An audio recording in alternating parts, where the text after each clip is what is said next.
ধন্যবাদ এবং স্বাগত জানাই আরেকটি ভিডিওতে। আজকের ভিডিওতে আমি কথা বলবো একটি প্রশ্ন নিয়ে। দেখা যায় যে আমরা বিভিন্ন রকমের প্রশ্ন পাই। প্রশ্নগুলোর ধরন অনুযায়ী চিকিৎসা পদ্ধতি বা এর থেকে মুক্তি পাওয়ার উপায়ও কিন্তু থাকে। সো আজকের বিষয়টি মূলত এটা যে ঘুমের মধ্যে হাত পা অবশ মনে হয়, বুকে কেউ চেপে ধরেছে। এর কারণ হচ্ছে কী সে কি? এই বিষয়টি নিয়ে আমি কথা বলবো। আমি আছি কাউন্সিলিং সাইকোলজিস্ট আসলজামান রাজু। আসলে আমাদের কাছে অনেকেই বিভিন্ন রকম প্রশ্ন করে। আসলে অনেক প্রশ্নের উত্তর একভাবে দেওয়া যায় না। কারণ হচ্ছে ওইটা অ্যাসেসমেন্ট করা ইম্পর্ট্যান্ট হয়। হয়তোবা আপনি একটা লক্ষণ বলেন বা অনেকগুলো লক্ষণ বলেন। এই একটি লক্ষণ বা অনেকগুলো লক্ষণ মিলেই কিন্তু একটা ডিসঅর্ডার বা মানসিক রোগ তৈরি হয়। এক্ষেত্রে আমাদের প্রথমে আইডেন্টিফাই করতে হয় যে আসলে এটা কি মানসিক রোগ কিনা। মানসিক রোগ হতে গেলে নির্দিষ্ট কিছু নিয়ম আছে, নির্দিষ্ট সিমটম থাকতে হবে, নির্দিষ্ট পিরিয়ড পর্যন্ত থাকতে হবে এবং এই সমস্যাগুলো আপনার ইম্পেয়ার হয় কিনা, অর্থাৎ আপনার আশেপাশে যারা আছে তাদেরকে সমস্যাগ্রস্ত করে কিনা, এই বিষয়গুলো খুবই ইম্পর্ট্যান্ট, যেটি আমাদের দেখতে হয়। এখন ঘুমের ভিতরে হাত পা অবশ হওয়া বা মনে হয় বুক চেপে ধরেছে, এখন এটা কিন্তু একটা লক্ষণ বললেন। এটা কি আসলে অনেক দিন ধরে হয় কিনা বা অনেকবার হয় কিনা, এবং এটা নিয়ে এতই চিন্তিত যে আপনার সামাজিকভাবে কোনো কাজ করতে পারেন না, মানুষের সাথে মেশা বা আপনার নিজের যে প্রতিদিনের কাজগুলো সেটি করতে পারছেন না, হয়তো বা আপনি ডিপ্রেশনে পড়ে যাচ্ছেন, অ্যাংজাইটি হচ্ছে বা বিভিন্ন রকমের দেখা যায় শারীরিক যে লক্ষণ, অন্যান্য লক্ষণ সেগুলো দেখা দিচ্ছে, তখন কিন্তু এটা প্রবলেম হিসেবে ধরা দেবে। তাহলে এই ক্ষেত্রে আপনার কারণ এবং চিকিৎসা নিয়ে কথা বলবো। কারণের ক্ষেত্রে অনেক বেশি নেই, তবে আমরা যেটা বলি স্লিপ প্যারালাইসিস, অর্থাৎ আপনি যখন ঘুমান হঠাৎ করে যদি আপনি উঠে যান তখন কি হয়, এই যে ঘুম থেকে উঠলেন কিন্তু আপনার শরীর হয়তো বা ওই আপনার সচেতন মনকে সাড়া দেয় না। তখন কি হয়, তখন একটা কিন্তু আমরা চিন্তা এবং আমার অনুভূতির সাথে আমার যে ফিজিক্যাল রেসপন্স তার অ্যাডজাস্ট হয় না, তখনই কিন্তু এই যে স্লিপ প্যারালাইসিসটা হতে হতে পারে। এবং সেক্ষেত্রে হাত পা অবশ হওয়া, বুকে ব্যথা করা, বুক ধড়ফড় করা, এগুলো হতে পারে। আরেকটি বিষয় যেটার কারণে হয় সেটা হলো প্যানিক অ্যাটাক। আপনারা অনেকে আছেন প্যানিক অ্যাটাক সম্পর্কে জানেন, যেটা হলো অহেতুক ভীতি। এবং এই অহেতুক ভীতিটা হয়তো আপনি ঘুমিয়ে গেছেন, কোনো ক্রমে আপনার ভিতরে এই ভয়টা কাজ করে। ঘুম থেকে জিগিয়ে ওইটাই যখন মনে হচ্ছে তখনই মনে হয় যে আমার হাত পা মনে হয় একদম অবশ হয়ে গেল এবং মনে হয় যে কেউ চেপে ধরেছে।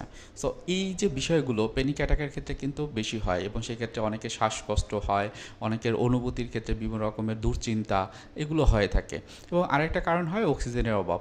বিভিন্ন কারণে অক্সিজেনের অভাব হতে পারে, হয়তো বা আপনার শরীরে শারীরিক কোনো কারণে, অথবা আপনারা ঘুমানোর সময় যে অক্সিজেন নেওয়া দরকার সেটি হয়তো বা আপনি নিতে পারছেন না। অনেকে আপনারা জানেন যে ন্যাপিং হয় বা নাক ডাকে, এবং নাক ডাকার মানে হচ্ছে যে তার নাকের ভিতরে যে পলিপাস বা কোনো একটা কারণে তার হচ্ছে যে শ্বাসকষ্ট হচ্ছে, তো সেই ক্ষেত্রে কী হয়, তখন কিন্তু তার অক্সিজেনটা সে নিতে পারে না। যখন ঘুম থেকে সে জেগে ওঠে তখন কিন্তু এই সমস্যাটা তার ক্ষেত্রে হতে পারে।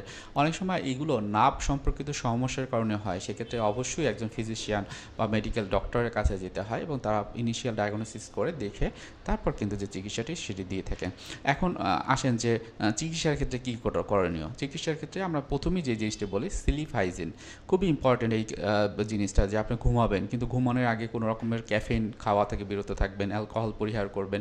এছাড়াও দেখা যায় যে যারা ঘুমিয়ে থাকেন তাদের যে পরিবেশটা সেটা আরামদায়ক হয়তো বা হয় না, হয়তো বা আলো বাতাস আসে এরকম একটা পরিবেশে আপনি ঘুমাবেন। হয়তো বা অনেক সময় দেখা যায় অনেক গরম থাকলে বা ঠান্ডা থাকলে সেক্ষেত্রে কিন্তু ঘুমের ব্যাঘাত ঘটে। সো এইগুলো আপনারা খেয়াল রাখতে পারেন। তারপর আমরা যেটা বলি যে খুবই ইম্পর্টেন্টলি যেটা হলো আমাদের সাইকোলজিক্যাল অনেক ক্ষেত্রে থেরাপিউটিক টেকনিক, সেটা হলো মেডিটেশন বা রিল্যাক্সেশন এক্সারসাইজ।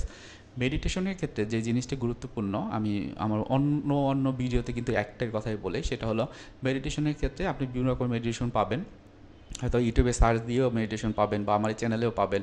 যে কোনো একটা মেডিটেশন করতে পারেন। যদি সেটা নাও পান, একটা জায়গাতে বসলেন, চোখ বন্ধ করলেন এবং আপনার নিঃশ্বাস এবং সারা এবং আপনি যে নিঃশ্বাস ছাড়েন এবং শ্বাস যে গ্রহণ করেন তার প্রতি নজর দিয়ে আপনি হচ্ছে যে কিছু সময়ের জন্য থাকলেন। এরপর যেটা আমরা বলি যে ব্রিদিং এক্সারসাইজ, শ্বাস প্রশ্বাসের ব্যায়াম আপনি নিয়মিত করতে পারেন। তাহলে দেখবেন আপনার শরীরের ভিতরে যে নার্ভ সিস্টেম আছে বা ব্লাড সার্কুলেশন আছে সেখানে পর্যাপ্ত অক্সিজেন থাকবে, তখন এই সমস্যাগুলো হবে না। অনেক বেশি সমস্যা হলে আমি যেটা বলি যে চিকিৎসকের পরামর্শ নেওয়া খুবই গুরুত্বপূর্ণ। হয়তো এমন হতে পারে এটা কোনো সাইকিয়াট্রিক কেস, সেক্ষেত্রে একজন সাইকোলজিস্ট, অথবা সে ক্লিনিক্যাল সাইকোলজিস্ট অথবা কাউন্সিলিং সাইকোলজিস্ট, তার কাছে যেতে পারেন। কারণ আপনার এই প্রবলেমটা যখন অনেক দিন ধরে হয়, হয়তো বা এমন হয় অনেক বেশি টেনশনে থাকতে হচ্ছে, অনেক বেশি অ্যাংজাইটি থাকতে হচ্ছে, তার কারণ হতে পারে। এছাড়াও যদি ফিজিওলজিক্যাল কারণ থাকে সেক্ষেত্রে একজন সাইকিয়াট্রিস্টের কাছে যেতে পারেন। তিনি ইনিশিয়াল ডায়াগনোসিস করে প্রথমেই দেখবেন যে আপনার সমস্যাটা কি শারীরিক না মানসিক।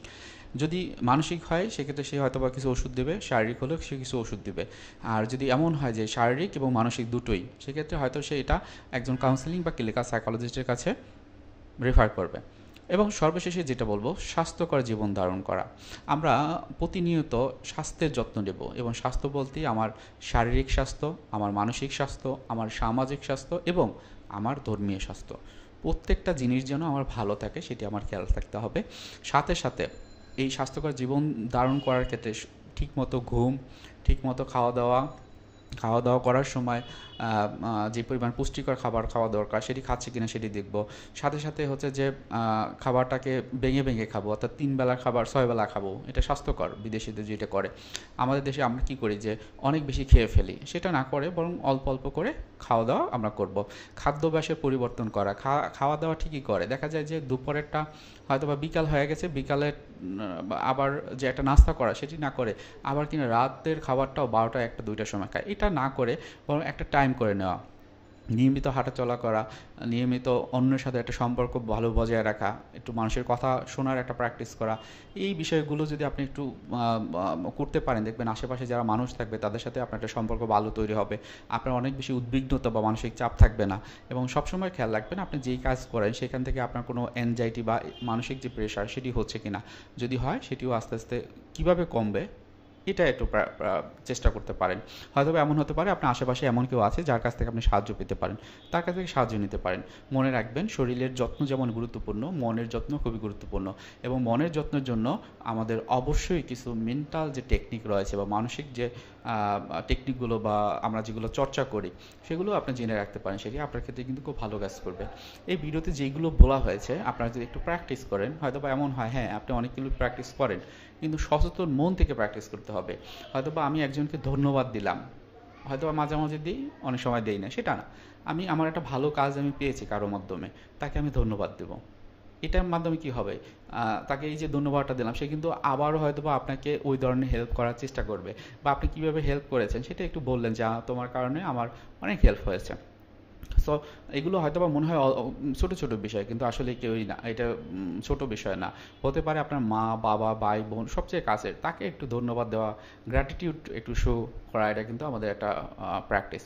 সুতরাং এগুলো একটু প্র্যাকটিস করেন, দেখবেন যে আপনার ঘুমের যে সমস্যা, বুক দরফার করা, ঘুমের পর উঠে মনে হয় যে হাত পা অবশ হয়ে গেছে, এই বিষয়গুলো থাকবে না।